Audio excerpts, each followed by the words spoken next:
আমাদের নাম দিয়ে অনেক মানুষ দেখা যাচ্ছে চাঁদাবাজি করছিল। এই সময়ে তো বৈষম্যবিরোধী ছাত্র আন্দোলনের উপর শহীদদের তালিকা করার দায়িত্বটা দিয়ে দেওয়াটা, আর বৈষম্যবিরোধী ছাত্র আন্দোলন এখানে একটা প্রেশার গ্রুপ হিসেবে কাজ করবে। আমাদের নাম দিয়ে হল দখলের চেষ্টা হচ্ছে। আমরা যদি রাজনীতিটা না করি তাহলে রাজনীতিটা তো শেষে আমি ওই মানুষগুলোর হাতেই ছেড়ে দিব যারা আসলে এই ফ্যাসিবাদটাকেই পোক্ত করতে চায়। কবি সুফিয়া কামাল হলের মেয়েদেরকে আসলে অর্গানাইজ করার প্ল্যানটা করি যে আমাকে কেউ কোনো জায়গা থেকে আটকায় ফেলতে পারবে। 2018 সালে কিন্তু আমাদের হলে একটা বিশাল কাহিনী হয়, এক দফা শেখ হাসিনা পদত্যাগের ঘোষণায় এখান থেকে আসবে। তো অনেকগুলো পক্ষ এখানে ফাংশন করছে। আমি উমামা ফাতেমা, আমি ঢাকা বিশ্ববিদ্যালয়ের বায়োকেমিস্ট্রি ডিপার্টমেন্টের 18-19 সেশনের একজন শিক্ষার্থী। বৈষম্যবিরোধী ছাত্র আন্দোলনে প্রথম যুক্ত হয়েছিলাম মূলত আমাদের হলের জায়গা থেকে। প্রথম যখন আমাদের প্রোগ্রাম হচ্ছিল 5-6 তারিখের দিকে, তখন তো মেয়েদের অংশগ্রহণ খুবই কম ছিল।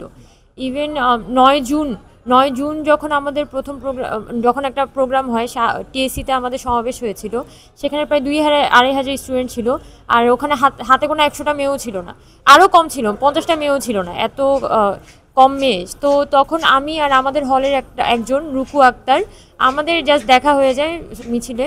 তো আমরা দুইজন পরিকল্পনা করছিলাম কীভাবে আসলে মেয়েদেরকে আনা যায়। এটার পরবর্তীতে যখন 1 জুলাই থেকে সর্বস্তরের বাংলাদেশের সর্বত্র আসলে আন্দোলন শুরু হয়, এরপর আমরা কবি সুফিয়া কামাল হলের মেয়েদেরকে আসলে অর্গানাইজ করার প্ল্যানটা করি। প্রথম দিন কেউ আসে না, প্রথম দিন 2 জন আসে, পরের দিন 9 জন আসে। 9 জন মানে আলাদা আলাদা রিক্সা করে আমরা 9 জন আসছিলাম। এর পরের দিন দেখা গেছে আমরা 20-25 জনের একটা টিম করতে পারলাম। 4 তারিখে আমরা 20-25 জন আমরা একসাথে একটা মিছিল নিয়ে ঢুকি। এরপর 5 তারিখ আমরা হলের মধ্যে একটা বড় একটা বড় মিটিং করি। বিশাল একটা মিটিং ছিল, ওই মিটিংয়ে 1-150-র মতো মেয়ে ছিল। ওই মিটিংয়ের পরে আমরা পরের দিন প্রায় 200-400-র মতো মেয়ে আমরা একসাথে মিছিল করে সেন্ট্রাল লাইব্রেরি এসেছিলাম। এভাবে মূলত আমাদের মেয়েদের অর্গানাইজ করে আনার প্রক্রিয়াটা থেকেই আমরা যুক্ত হয়ে গেছি বৈষম্যবিরোধী আন্দোলনের সাথে। আর তখনই মূলত আমাদের সাথে যোগাযোগ করা হয় যে আমরা মেয়েরা সমন্বয়ক হিসেবে কিভাবে থাকতে চাই, কয়জন থাকতে চাই। আমাদের সাথে মিটিং হয়েছিল নাহিদ ভাইয়ের, এটাই মানে নাহিদ ভাইয়ের মিটিংয়ের পরে আমরা সবাই একটা সমন্বয় কমিটি পাবলিশ করা হয়, ওখানে আমরা সবাই ছিলাম। আমার একটা বিষয় আমি তো হলের লিগ্যাল স্টুডেন্ট। আমি যদি পলিটিক্যালি থাকতাম তাহলে হয়তো সিনারিওটা ডিফারেন্ট হতে পারতো, বাট আমি যেহেতু লিগ্যাল, একদম ফার্স্ট ইয়ার থেকে লিগ্যাল, আমার নামে কখনোই কোনো কমপ্লেন আসে নাই, একদমই রেগুলার একজন স্টুডেন্ট। এটার কারণে দেখা গেছে আমার মধ্যে কখনো জড়তা কাজ করতো না যে আমাকে কেউ কোনো জায়গা থেকে আটকায় ফেলতে পারবে, কেউ কোনো জায়গা থেকে আমার নামে কিছু একটা বলে আমাকে বাধাগ্রস্ত করতে পারবে। তো শিক্ষকরাও যেহেতু আমাদের সাথে, আমার হলের যিনি হাউস টিচার তার সম্পর্কও খুব ভালো, উনিও আমার ব্যাপারে খুব পজিটিভ। তো আমি যখন তাকে ফোন দিতাম যে ম্যাম এরকম সিচুয়েশন, উনি বলতো করো বাবা করো, তোমাদের আমরা আছি, তোমরা করো। আমরা কোনো ধরনের ইন ফিউচার ঝামেলা তৈরি করতে না পারি, সেই জন্য স্ট্র্যাটেজি হিসেবেই আসলে আমাদের প্রশাসন এই সিদ্ধান্তটা নেয়, যারা কোটা সংস্কার আন্দোলন করছে তাদের সাথে আসলে তারা কোনো ধরনের কনফ্লিক্টের মধ্যে যাবে না। ইভেন ছাত্রলীগও কিন্তু, হলের ছাত্রলীগও কিন্তু যারা কোটা সংস্কার আন্দোলনে যাচ্ছে, ইভেন তাদের রুম থেকেও যাচ্ছে, তাদের কোনো প্রকার বাধা দেয়নি। ইন এ সেন্স 1-2 বার হয়তো একটা কথা শুনিয়েছিল, কিন্তু মেয়েদেরকে ওই অর্থে কিন্তু হল ছাত্রলীগ বাধা দেয়নি। কারণ 2018 সালে কিন্তু আমাদের হলে একটা বিশাল কাহিনী হয়। তখনকার যে ছাত্রলীগের সভাপতি ছিল ঈশা জাহান ঈশা, তাকে তো মেয়েরা জুতার মালা পরিয়ে বের করে দেয়। তো ওইটার পরে হলের ছাত্রলীগ এখন পর্যন্ত ঠিকঠাক মতো ফাংশন করতে পারছিল না। তো এইটার যে একটা প্রভাব, সেই কারণে হল ছাত্রলীগ একটা ভালো রকমের ভয়ে ছিল। তো আমাদেরকে তারা কোনোভাবে ঘাটা ছিল না যে এই মেয়েগুলাকে একটু ডিস্টার্ব করলে এরা তো সিরিয়াস কাহিনী করবে। আমরা তো ভেবেছিলাম আরেকটু সময় লাগবে। যখন আসিফ ভাই, আমার মনে আছে যখন শহীদ মিনারে আপনার 1 দফার ঘোষণা আসবে, আমরা সবাই জানি যে 1 দফার ঘোষণা ছাড়া এখানে আর কোনো ঘোষণা দেওয়া সম্ভব না। এখান থেকে যদি কোনো ঘোষণা আসে তাহলে যে 1 দফা শেখ হাসিনা পদত্যাগের ঘোষণাই এখান থেকে আসবে। এই কারণ মানুষের একটা চাপ। শহীদ মিনারে ওই দিন প্রায় 50,000 মানে আমি কম বলছি, ওখানে মিনিমাম লাখখানেক মানুষ ছিল। এত মানুষ, আর ওখানে আমাদের ঠিকঠাক মতো একটা মাইকও নাই। আর মানুষ কিন্তু ঠিকঠাক মতো দিক নির্দেশনা শুনছে না, যে কে কি বলছে না বলছে, এগুলো ঠিকমতো শুনছেও না। মিডিয়াগুলো যায় একটু কভার করছে, আর সাধারণ মানুষ তাদের মতো করে স্লোগান দিচ্ছে, শেখ হাসিনার ছবি বানায়, পুষ্পতিলা বানায়, ওখানে তারা আগুন দিয়ে দিচ্ছে। তো মানুষের যে একটা চাপ, ওই চাপটা কিন্তু আমি সেদিন বুঝতে পেরেছি এটা কি ভয়াবহ। ওই দিন এবং ওই দিনের আগে কিন্তু আমাদের মধ্যে এই ধরনের কথাবার্তা আমরা শুরু করেছিলাম যে এখানে 9 দফায় থাকার আসলে কোনো মানে নেই, আমাদের কিন্তু 1 দফায় শিফট করতে হবে, কারণ মানুষ কিন্তু 9 দফার মধ্যে এখন আর নাই, মানুষ শিফট হয়ে গেছে। তো সেই জায়গা থেকে আমরা সবাই সেই মানে যখনই আমরা শহীদ মিনারে প্রবেশ করি, ইভেন তার আগের দিনও আমরা পুরোপুরি শেখ হাসিনার বিরোধী স্লোগান দিচ্ছিলাম। আর সেদিন তো একদম অফিসিয়ালি আমরা এক দফার ঘোষণা দিয়ে দিই। তবে আমরা ভেবেছিলাম আরেকটু সময় লাগবে, কারণ আমরা বলছিলাম যে আমাদের ধৈর্য ধরতে হবে, আরও শ্রম দিতে হবে, আমাদের আরও লাশ পড়বে। আমরা সত্যি ভেবেছিলাম যে আরও মানুষ মারা যাবে, কিন্তু এটা যে এত দ্রুত হয়ে যাবে এটা আমাদের কল্পনার মধ্যে ছিল না। এখন দ্রুত হয়েছে, আমি শুধু এটাই মনে করি যে এতগুলো মানুষ, আরো কিছু মানুষ অন্তত তাদের জীবনটা বেঁচে গেল। আমরা জানতাম মানুষ নামবে, এটা তো আমরা বুঝতে পারছিলাম। তো পরের দিন আমি নানানভাবে আমার সাথে যাদের যোগাযোগ আছে তাদেরকে ঢাকা আনার চেষ্টা করি, তারা অন্তত ঢাকামুখী হোক আস্তে আস্তে, কারণ এলাকার মধ্যে থাকলে এখানে নিহত হওয়ার মানে মারা যাওয়ার একটা সম্ভাবনা আছে, যেহেতু এলাকা পর্যায়ে ছাত্র মানে আওয়ামী লীগ অনেক অ্যাক্টিভ। তো আমার একটা টেন্ডেন্সি ছিল এই মানুষগুলোকে আস্তে আস্তে ঢাকায় নিয়ে আসতে হবে। তো আমি আমার জায়গা থেকে ওইটা চেষ্টা করছিলাম। বৈষম্যবিরোধী ছাত্ররা আমরা সবাই ওই মুহূর্তে ওই চিন্তার মধ্যে ছিলাম আর ওয়েট করছিলাম যে কি হয়, মানে ধৈর্য ধরি, একটু ওয়েট করি, দেখি কি হয়। আর আমি যে জায়গায় থাকতাম ওইটা এখন বলতে পারবো না কোন জায়গায় থাকতাম, মানে বাংলাদেশে কি হচ্ছে না হচ্ছে সব বোঝা যায় ওই জায়গাটা থেকে। তো আমরা মোটামুটি দুপুর 12:30টার পরে আমি আর আমার ভাই বুঝে গেছি যে শেখ হাসিনা নাই। এটা 12:30 বাজে যখন বুঝে গেছি। পরে তো আমরা দুইজন মনে হয় ইউক্লিডের মতো ইউরেকা করে দৌড়ায় বাসা থেকে বের হয়ে উল্লাস করা শুরু করি। ওই মুহূর্তটা খুব ভালো ছিল, ওই মুহূর্তটা অসাধারণ ছিল। শেখ হাসিনা যখন হুট করে পদত্যাগ করেন এবং একটা অন্তর্বর্তীকালীন সরকার আমাদেরকে এখানে গঠন করতে হবে, কারণ আইন শৃঙ্খলা পরিস্থিতি স্বাভাবিক করতে হবে, এটা কিন্তু একটা চাপ আমাদের সবার উপর আছে। এবং এই চাপটা মোকাবেলা করার জন্য আমরা দেখা যাচ্ছে নানানভাবে যেভাবে পারি সেভাবে কিন্তু কাজ করে যাচ্ছি, কিন্তু কোনো একসাথে একটা মিটিং করা, একসাথে একটা কথা বলা, এটা কিন্তু কোনোভাবে সম্ভব হচ্ছিল না। মানুষ এলাকায় তারা বিভিন্ন টিম তৈরি করে, সহিংসতার প্রতিরোধ টিম তৈরি করে, ট্রাফিক নিয়ন্ত্রণ টিম তৈরি করে আসলে মানুষ একটা প্রতিরোধ তৈরি করছিল, এবং যার কারণে আইনশৃঙ্খলা পরিস্থিতিটা কিছুটা স্বাভাবিক রাখা সম্ভব হয়েছিল মানুষের পক্ষে। কিন্তু এর বাইরে যেটা হয়েছে, বিশ্ববিদ্যালয়গুলোতে আমাদের নাম দিয়ে অনেক মানুষ দেখা যাচ্ছে চাঁদাবাজি করছিল। ইভেন দেখা যাচ্ছে যে আমাদের আন্দোলনে হয়তো সে ছিল, কিন্তু যেই মুহূর্তে আন্দোলন শেষ হয়েছে তারা একটা চাঁদাবাজ গ্রুপে পরিণত হয়েছে।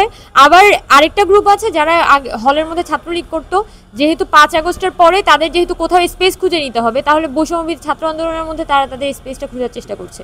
তো অনেকগুলো পক্ষ এখানে ফাংশন করছে এবং নানানভাবে তারা আসলে ক্যাম্পাসগুলো দখলে নেওয়ার একটা চিন্তা ছিল, এবং সাধারণ ছাত্ররাই কিন্তু ওই চিন্তাগুলো প্রতিহত করেছে। আমাদের এমনিতে বৈষম্যবিরোধী ছাত্র আন্দোলনের তো একদম জেলা উপজেলা পর্যায়ে আন্দোলনে আমাদের সংগঠক আছে। তো আমি যেমন রংপুরে গিয়েছি, পীরগঞ্জে গিয়েছি, আমি তাদের সাথে বলেছি তোমাদের এখানে যারা শহীদ আর আহতদের তালিকা সেটা তোমরা আমাদেরকে দাও। এইভাবে জেলা উপজেলা পর্যায়ে যখন তারা শহীদ আর আহতের তালিকা দিবে তখন কিন্তু এটাকে ভেরিফাই করে একটা কমন তালিকা করাটা সম্ভব। তবে আমার যেটা মনে হয় আমরা বৈষম্যবিরোধী ছাত্র আন্দোলন থেকে এই উদ্যোগটা নিচ্ছি, তবে এর বাইরে আসলে সবথেকে বড় উদ্যোগটা নিতে হবে সরকারের। আমি যখন একটা অন্তর্বর্তীকালীন সরকার ফাংশন করছে এই সময়ে তো বৈষম্যবিরোধী ছাত্র আন্দোলনের উপর শহীদদের তালিকা করার দায়িত্বটা দিয়ে দেওয়াটা কোনোভাবেই সরকারের ঠিক না। এটা বরং আসলে সরকারের পক্ষ থেকেই উদ্যোগ নিয়ে একদম প্রশাসনিক তদন্ত করে তাদের এই শহীদদের তালিকাটা করা উচিত। সেটা না করে যদি তারা এখানে শহীদ আর আহতদের তালিকা করার দায়িত্বটা বৈষম্যবিরোধী ছাত্র আন্দোলনের হয়, তাহলে এখানে ক্যাজুয়ালিটিটা বেশি হবে, মানে এটা আমি মনে করি। কারণ আমি তো প্রফেশনাল না, যারা এখানে প্রফেশনাল তাদেরই আসলে এই কাজগুলোতে এগিয়ে আসা উচিত, এবং সেটা আসলে শুধুমাত্র সরকারের মাধ্যমে সম্ভব। এবং আমি যেটা ব্যক্তিগতভাবে মনে করি যে অন্তর্বর্তীকালীন সরকারের দ্রুত শহীদদের তালিকা তৈরি করা, তাদেরকে রাষ্ট্রীয় সম্মাননা প্রদান করা, আর কিভাবে করে তাদেরকে আসলে সরকার কিভাবে করে সম্মানিত করতে চায় সেটার একটা পদক্ষেপ সরকারের পক্ষ থেকে নেওয়া উচিত। আমি আমার যোগ্যতার ছাপিয়ে এমন কোনো জায়গায় যেতে পারবো না যেটার অলঙ্কার শুধুমাত্র একটা অলঙ্কার হয়ে থাকবে, কিন্তু আমি কাজটা করতে পারবো না, ওইসব জায়গায় আমি যেতে চাই না। এটা আসলে সময়ই বলে দিবে, এখনই এগুলো ভাবার সময় না। বরং আমরা যেটা মনে করি যে আমাদের ক্যাম্পাসে যাতে কোনোভাবে আর দখল না হয়। আমাদের সব বিশ্ববিদ্যালয় ক্যাম্পাসগুলো হচ্ছে আমাদের ছাত্র আন্দোলনের ঘাঁটি। আমাদের বৈষম্যবিরোধী ছাত্র আন্দোলন কিন্তু শুরু হয়েছিল এই বিভিন্ন ইউনিভার্সিটি ক্যাম্পাসগুলো থেকে। তো এই ক্যাম্পাসেই আমাদের নানানভাবে আসলে এই ক্যাম্পাসগুলোকে রক্ষা করতে হবে, যাতে এখানে কোনোভাবে একটা দলীয়করণ না হয়, ক্যাম্পাসে যাতে ছাত্রদের পড়াশোনার পরিবেশটা বিনষ্ট না হয়, আর আমাদের হলগুলা কোনোভাবেই আমরা আমাদের হল দখল করতে দিব না। এবং আমার একটা প্রধান ফোকাস ছিল, যেহেতু ইউনিভার্সিটিগুলোতে ইউনিভার্সিটি না জেলা উপজেলা পর্যায়ে কিন্তু নৈরাজ্য ছড়িয়ে পড়ছে, এখনও পর্যন্ত কিন্তু এই নৈরাজ্যগুলো হ্যান্ডেল করা সম্ভব হয়নি। আমাদের নাম দিয়ে কিন্তু চাঁদাবাজি হচ্ছে, আমাদের নাম দিয়ে হল দখলের চেষ্টা হচ্ছে। তো এখন এই ঘটনাগুলো তো আমাদের রুখে দিতে হবে। আমরা তো বৈষম্যবিরোধী ছাত্র আন্দোলন কোনোভাবেই আসলে এই ধরনের কি বলবো দখলদারিত্বকে আমরা প্রমোট করতে পারি না এবং আমরা প্রমোট করিও না। তো সেই জায়গা থেকে আমার ওই সময় একটা মন্তব্য ছিল যে যখনই আইন শৃঙ্খলা পরিস্থিতি স্বাভাবিক হবে তখন আমাদের এই আইন শৃঙ্খলার দায়িত্বগুলো আসলে পুলিশের হাতে হস্তান্তর করা উচিত। এখন পুলিশ তো এভাবে অ্যাক্টিভও হতে পারছে না, যে আপনারা তো জেলা উপজেলা পর্যায়ে কিন্তু এখনো পর্যন্ত পুলিশ একটা ভয় ভীতির মধ্যে আছে। আসলে জেলা উপজেলা পর্যায়ে কাজগুলোকে গুছিয়ে আনতে পারবে, এটা সরকারকে ওই সুযোগটা সময়টা দেওয়া উচিত। আর বৈষম্যবিরোধী ছাত্র আন্দোলন এখানে একটা প্রেশার গ্রুপ হিসেবে কাজ করবে। গভর্নমেন্টের এলাইও হতে পারবে, সে একই সাথে হচ্ছে গভর্নমেন্টের বিরুদ্ধেও যেতে পারবে।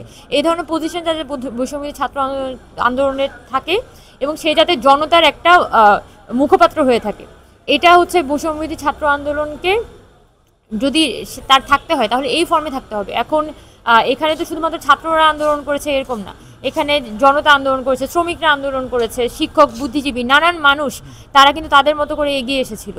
তো সেই জায়গা থেকে অবশ্যই তাদেরকে কিভাবে করে আমরা ইনক্লুড করতে পারি, তাদেরকে সহ মিলে কিভাবে আমরা একটা প্ল্যাটফর্মের দিকে যেতে পারি, এটা আমার পক্ষ থেকে আমার একটা ছিল। আমার মনে হয় যে এই ফর্মে যদি আমরা আগাই তাহলে আরও বেশি আমরা ইনক্লুসিভ করতে পারবো আর আমরা আরও বেশি গণতান্ত্রিকভাবে আমাদের সিদ্ধান্তগুলো নিতে পারবো। আর আমার যে মূল আপত্তিটা ছিল সে আপত্তিটা হচ্ছে এখান থেকে একটা রাজনৈতিক সংগঠন তৈরি হওয়ার ব্যাপারে দেখা গেছে এবং ওই সময় এই ধরনের একটা কানাঘুষা শোনা যাচ্ছিল যে এখানে একটা রাজনৈতিক সংগঠন হতে পারে এবং একক রাজনৈতিক সংগঠন হতে পারে। তো আমার মন্তব্য ছিল কেউ যদি চায় যে উনি রাজনীতি করবেন, এটা চাইতেই পারি, এটা অবশ্যই চাওয়া উচিত। মানুষ কেন রাজনীতি করবে না এই সময়ে এসে? আমরা যদি রাজনীতিটা না করি তাহলে রাজনীতিটা তো শেষে আমি ওই মানুষগুলোর হাতেই ছেড়ে দিব যারা আসলে এই ফ্যাসিবাদটাকেই পোক্ত করতে চায়। তো সেই জায়গা থেকে অবশ্যই এটা আমাদের দায়িত্ব রাজনীতিটা করা। কিন্তু আমরা কি আসলে নিজের স্বার্থের জন্য এটা করব, নাকি আসলে আমি দেশটাকে গঠন করার জন্য আমি রাজনীতিটা করব? আবার একই সাথে আমি মনে করি যে এখানে যে একটা গণভ্যুত্থান হয়েছে, সেই গণভ্যুত্থানের একক স্টেক হোল্ডার আসলে বৈষম্যবিরোধী ছাত্র আন্দোলন না, এবং এই একক স্টেক হোল্ডার হিসেবে যদি সে একটা পলিটিক্যাল পার্টিতে রূপান্তরিত হতে চায় তাহলে এই গণভ্যুত্থানটা ফেল করবে, এটার আমার মধ্যে একটা আশঙ্কা আছে। এবং আপনি পৃথিবীব্যাপী গণভ্যুত্থানগুলার যত হিস্ট্রি আছে আপনি যদি পড়েন, এটা হয়েছে যে গণভ্যুত্থান থেকে যখন একটা পার্টি তৈরি হয় সেটা কিন্তু আপনার স্বৈরাচারী হয়ে ওঠার একটা সম্ভাবনাটা আরও বেশি হয়। তো সেই জায়গা থেকে সিস্টেমটাকে গণতান্ত্রিক করে তোলার দিকে আমাদের আরও বেশি মনোযোগটা দেওয়া উচিত। এটা আমি বৈষম্যবিরোধী ছাত্র আন্দোলনের আমাদের যারা নেতৃত্ব তাদের সাথেও আমার খুব খোলামেলা এই বিষয়ে কথা হয়েছে এবং আপনাদের সাথেও আমি খোলামেলা এইসব বিষয়ে কথা বলেছি, কারণ আমার কোনো লুকাছাপা নেই। আমার হচ্ছে যে এখানে আমি মানুষের হয়ে কাজ করব। গণভ্যুত্থান মানুষ করছে এবং মানুষের ভয়েস হয়ে উঠতে হবে আমার। এখন আমি যদি সেটা না করে একটা একক আধিপত্য এখানে ধরে রাখতে চাই তাহলে মানুষ কিন্তু দিন শেষে এলিয়েনেটেড হতে থাকবে আর অভ্যুত্থান ফেল করবে। দিন শেষে আমরা ওই যে দলীয় বৃত্তের মধ্যেই আটকে যাব। ছাত্র রাজনীতি নিষিদ্ধের বিষয়টা আমি পুরোপুরি মনে করি এটা ইউনিভার্সিটির যে ছাত্ররা তারা সিদ্ধান্ত নিবে। এখানে যদি এটা তো বৈষম্যবিরোধী ছাত্র আন্দোলনের সিদ্ধান্ত না, সিদ্ধান্তটা হইতে হবে ইউনিভার্সিটি ক্যাম্পাসে স্টুডেন্টদের পক্ষ থেকে। তো এগুলো নিয়ে আমার মনে হয় যে আলাপ আলোচনা জারি থাকুক, ছাত্ররা মিটিং করুক। তারা যেমন শহীদুল্লাহ হলে আমার জুনিয়ররা তারা মিটিং করেছে যে তারা কীভাবে ছাত্ররাজি চায় কি চায় না। আমার যখন 17 তারিখ মানে হল থেকে আমাদেরকে বের করে দেওয়া হয় তখন আমি ইমিডিয়েটলি কোথায় যাব বুঝতে পারছিলাম না। তো আমি শুধু আমার ভাইকে মেসেজ দিয়েছিলাম তুমি আসো। তো ও কিন্তু আগে থেকে খুব ভয়ের মধ্যে ছিল। তো যখন আমি মেসেজ দিলাম যে তুমি আসো, ও আর 7-5 ও আর কিছু ঠিক মতো আমাকে জিজ্ঞাসা করে নাই, ও জাস্ট গাড়ি নিয়ে আসছে আর আমাকে নিয়ে চলে গেছে। ওর আর কোনো মানে এরপর ও আমার প্রতি খুবই সাপোর্টিভ ছিল। সত্যি বলতে একজন ভাইয়ের যেরকম আসলে হওয়া উচিত, সে দরকার হলে আমি একটা মিছিলে যাচ্ছি, সে দরকার হলে বলছে গাড়ি নিজে নিয়ে যাচ্ছে, এরকম ছিল। বা ওর সাপোর্ট আমি মোটামুটি পাইছি, যদিও শুরুর দিকে অনেক ডিস্টার্ব করছে, মোটামুটি ইন্টারনেট শাটডাউনে পুরো টাইমে সে আমাকে হিউজ ডিস্টার্ব করছে। কিন্তু পরে গিয়ে মোটামুটি এখন কিছুটা ফ্রি, এখন তো প্রচুর সাপোর্টিভ। আর আমার বাবার তো একটা মায়ের তো একটা ভয় থাকে, আর আমি তো একটা মেয়ে, তো বাবা মা কিন্তু একটা ভয়ের মধ্যে থাকেন। ওভারঅল একটা সামাজিক মানে চাপ থাকে তাদের উপরে। আবার দেখা যায় যে আমার নিরাপত্তা সংক্রান্ত একটা চাপ থাকে। তো আমার আব্বা আম্মা যেটা হয়েছে যে তারা ওই চাপটা অনুভব করছে এবং আমাকে আমার আব্বা খোলাখুলি বলছেন এই ধরনের এরকম হতে পারে, তুমি আহ, তুমি আমি তোমাকে হয়তো এটা আটকায় ফেলতে পারবো না, কিন্তু তুমি এটা ভেবে দেখো এটা তো তোমার কি ঠিক হচ্ছে নাকি ভুল হচ্ছে, তুমি যা করছো এটা ঠিক হচ্ছে নাকি ভুল হচ্ছে, তুমি ভেবে দেখো। আমরা যখন ক্যাম্পাসে সবসময় কিন্তু স্টাডি সার্কেল করতাম, আমাদের কিন্তু সবসময়ই হচ্ছে যে আহ, পড়াশোনার মধ্যেই ছিলাম সত্যি বলতে। এখন আমার যেটা একটা খায়েশও বলবো না, এটা দরকার আছে, বাংলাদেশের যে হেলথ সিস্টেমটা সেটা ডেভেলপ করার খুবই দরকার, সেটা সংস্কার করার খুব দরকার। বিশেষ করে কোভিডকালীন সময়ে আমি আর আমার বন্ধু একটা ডাটাবেস করছিলাম যে বাংলাদেশে আসলে হেলথ সিস্টেমটা নিয়ে, এবং যারা একটু ভালো করোনাটাকে আসলে ভালো ট্যাকেল দিতে পারতেছিল, যেমন তাইওয়ান ভালো ট্যাকেল দিতে পারতেছিল ওই সময়, তারপর দক্ষিণ কোরিয়া অনেক ভালো ট্যাকেল দিতে পারছিল, ওই দেশগুলোর হেলথ সিস্টেমটা আসলে কেমন সেটা একটা তুলনামূলক বিচার আমরা করি। তো তখন আমরা দেখি যে এখানে বাংলাদেশের যে হেলথ সিস্টেম, এখানে কোনো ধরনের কানেকশন নেই, মানে এখানে পাবলিক হেলথ বলতে কোনো কিছু এক্সিস্টই করে না, এবং পুরা সিস্টেমটা আসলে ভয়াবহ রকমের ডাক্তার নির্ভর। তো আপনি যখন পুরা মেডিকেল সিস্টেমটাকে বা পাবলিক হেলথ সিস্টেমকে ডাক্তার নির্ভর করে রাখেন, তখন কিন্তু এখানে অন্য অন্য যারা স্টেক হোল্ডার, মানে অন্য অন্য যারা পার্টিসিপেন্ট আছে, তারা কিন্তু সেভাবে ফাংশন করতে পারে না, আর সিস্টেমটা দাঁড়াতে পারে না। মানে এই যে আমাদের কোনো প্রকার নিরাপত্তা এই দেশের মধ্যে নাই, এবং আমাকে সারা জীবন একদম ছোট থেকে বড় হওয়া পর্যন্ত আমার কিন্তু দেখা যায় খালি আমি কেজ হইতে থাকি। এই প্রসেসটার মধ্যে তো একটা মানুষ শুধু সংকুচিত হয়, তো সে আসলে ফ্লারিশ হতে পারে না। আমি তো মানুষ হিসেবে আমার ফ্লারিশ হতে হবে। ডক্টর মৌমিতার যে ঘটনাটা ঘটেছে কলকাতাতে, ওইটা কিন্তু এটারই একটা রূপ।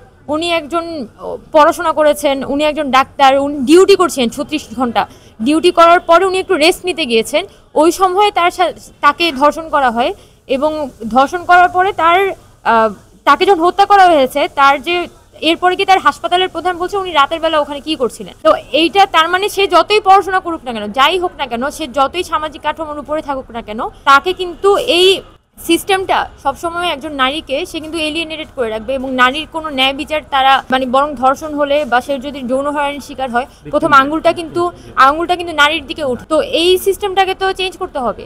ডক্টর মৌমিতার যে ঘটনাটা কলকাতায় ঘটেছে, সেটা কিন্তু শুধু কলকাতার বিষয় না, সারা পৃথিবীব্যাপী কিন্তু এটা ঘটে থাকে, এবং সারা পৃথিবীব্যাপী নারীরা আন্দোলন করছে, কথা বলছে, এবং এইগুলা নিয়ে তো আসলে আর ডক্টর মৌমিতার শুধু না, এখানে আসলে সরকারের যে উদ্যোগটা গ্রহণ করা উচিত, যে অহরহ এখানে যৌন নিপীড়ন হতে থাকে, এবং বিশ্ববিদ্যালয় প্রশাসন নানানভাবে এগুলোকে অগ্রাহ্য করতে থাকে।